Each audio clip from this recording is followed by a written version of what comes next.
Ya, selamat siang. Kami dari kelompok 6 akan mempresentasikan tugas makalah kami yang berjudul keterampilan dalam ilmu sosial. Sebelum masuk, kami akan memperkenalkan diri. Saya sebagai moderator, beserta rekan-rekan saya. Saya sebagai pemateri keempat.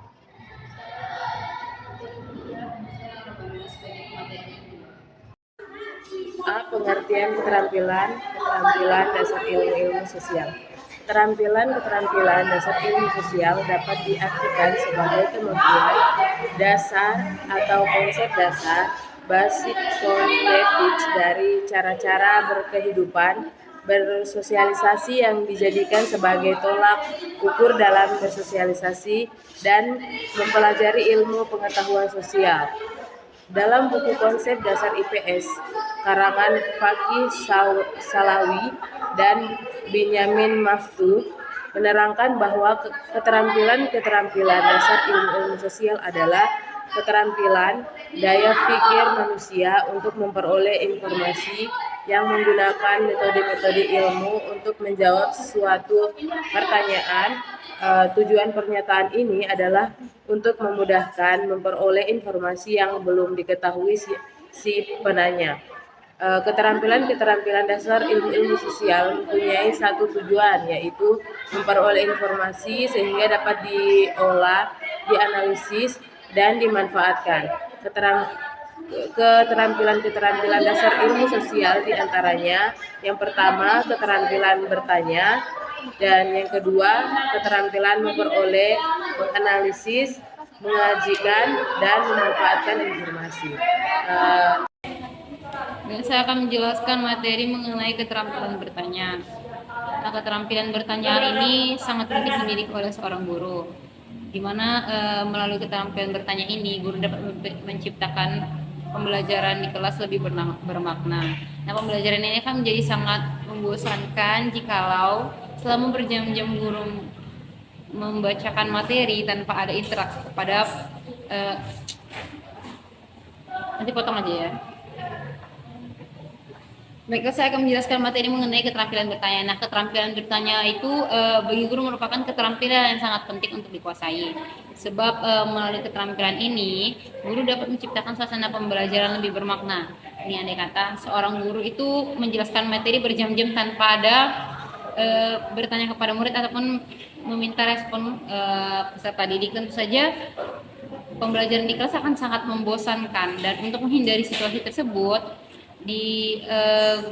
guru diminta untuk melontarkan pertanyaan sebagai stimulus untuk memunculkan atau menumbuhkan respon dari peserta didik. Nah, dalam keterampilan bertanya itu ada beberapa hal yang harus diperhatikan. Yang pertama yaitu pausing atau berhenti sejenak. Nah, setelah guru melemparkan pertanyaan, berhenti sejenak, minta murid untuk tenang sebentar. Hal ini bertujuan untuk memberikan kesempatan murid untuk berpikir mencari jawaban. Yang kedua itu untuk memperoleh jawaban yang lebih komplit dan juga memahami pertanyaan, menganalisa pertanyaan, serta mendapatkan lebih banyak murid yang menjawab pertanyaan. Yang kedua itu adalah prompting atau dorongan.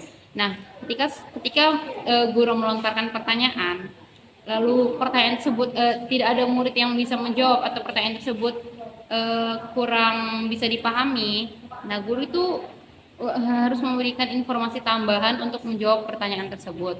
Kemudian bisa juga dengan mengubah pertanyaan tersebut dalam bentuk lain. Yang ketiga itu ada probing atau menyelidiki. Ketika guru melontarkan pertanyaan kepada seorang murid nih, terus murid itu tidak bisa menjawab, maka lontarkan pertanyaan tersebut kepada murid yang lain untuk menciptakan suasana diskusi di mana pada akhirnya akan mendapatkan jawaban yang lebih sempurna. Sekian dari saya. Untuk materi selanjutnya saya serahkan kepada teman saya. Bye-bye. Materi ketiga yaitu keterampilan bertanya untuk mengumpulkan data. Keterampilan bertanya sangat diperlukan dalam mengumpulkan data, antara lain dalam melakukan wawancara dan menyusun angket. Teknis pengumpulan data dengan wawancara dan angket. Wawancara. Keuntungan wawancara yang pertama, wawancara dapat digunakan pada responden yang tidak bisa atau terbiasa membaca dan menulis. Yang kedua, jika ada pertanyaan yang belum dipahami, pewawancara dapat segera menjelaskannya.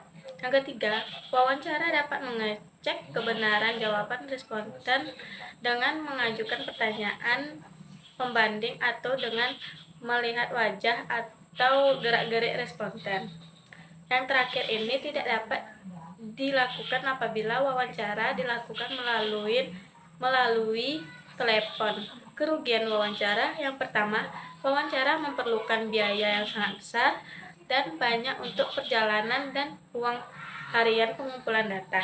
Yang kedua, wawancara hanya dapat menjangkau jumlah responden yang sangat kecil. B. Pengumpulan dan menggunakan angket. Angket adalah teknik pengumpulan data dengan menyerahkan atau mengirim daftar pertanyaan untuk diisi oleh responden.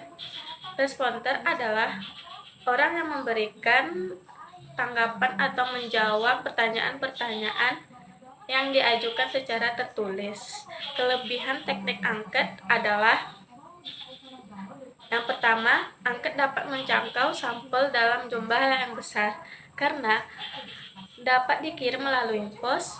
Yang kedua, biaya yang diperlukan untuk membuat angket relatif yang murah. Yang ketiga, angket tidak terlalu mengganggu responder sendiri sesuai dengan kesediaan waktu. Yang kedua, kekurangan teknik angket. Yang pertama, jika angket dikirim melalui pos, maka presentasi yang dikembalikan relatif rendah.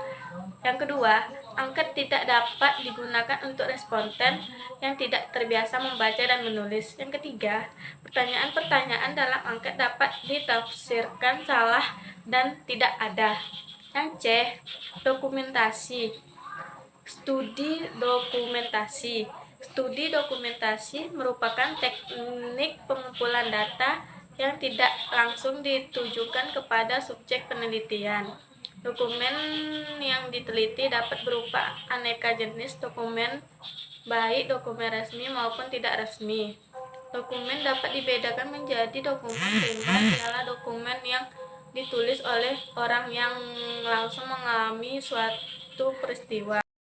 C. Studi dokumentasi. Studi dokumentasi merupakan teknik pengumpulan data yang tidak langsung ditujukan kepada subjek penelitian. Dokumen yang diteliti dapat berupa aneka jenis dokumen, baik dokumen resmi maupun tidak resmi. Dokumen dapat dibedakan menjadi dokumen primer, ialah dokumen yang ditulis oleh orang langsung mengalami suatu peristiwa, misalnya antara autobiografi. Sekian dari saya. Selanjutnya, keterampilan memperoleh dan menganalisis informasi. Kunci utama untuk memperoleh informasi adalah melalui kemampuan berbahasa yang baik. Keterampilan berbahasa lainnya adalah mendengar atau menyimak informasi, baik hanya melalui pendengaran bersama dengan penglihatan, seperti waktu kita menonton TV. Keterampilan berbahasa berupa pembicaraan formal dari bahasa tulisan formal. Ini merupakan pemahaman, aplikasi, serta sintesa kemampuan kita dalam menguasai bahasa. Baik, selanjutnya itu materi keterampilan membaca. Pada umumnya, orang suka membaca jika materi yang dibacakan itu menarik minat dan perhatiannya. Seperti misalnya saat mereka membaca surat kabar, harian, majalah mingguan, buku cerita, dan lain sebagainya. Membaca jenis ini tidak terlalu perlu dipermasalahkan jika hanya sekedar memenuhi hasrat sendiri untuk mengisi waktu luangnya. Akan berbeda halnya jika membaca untuk keperluan suatu tugas atau analisis informasi untuk kepentingan riset. Untuk yang terakhir ini diperlukan keterampilan untuk melakukan langkah-langkah dan strategi tertentu. Membaca untuk kepentingan ilmiah itu memerlukan sumber yang lebih banyak. Materi yang harus dibaca tersebut akan dicarikan ketertarikan, hubungan, pengaruh, perbandingan, dan lain sebagainya, antara lain suatu hal dengan hal lainnya. Adapun kesimpulan dalam mempelajari ilmu-ilmu sosial diharapkan dapat meningkatkan rasa keingin tahuan dalam mempelajari dan mengkajikannya dalam kehidupan sehari-hari. Adapun sebagai seorang calon pendidik diharapkan dapat memberikan suatu situasi atau kondisi yang menyenangkan dalam proses belajar mengajar. melalui keterampilan-keterampilan yang dimiliki. Baik, demikianlah presentasi kami di siang hari ini. Terima kasih buat teman-teman yang sudah bersama-sama kami. Lebihnya kami mohon maaf dan selamat siang.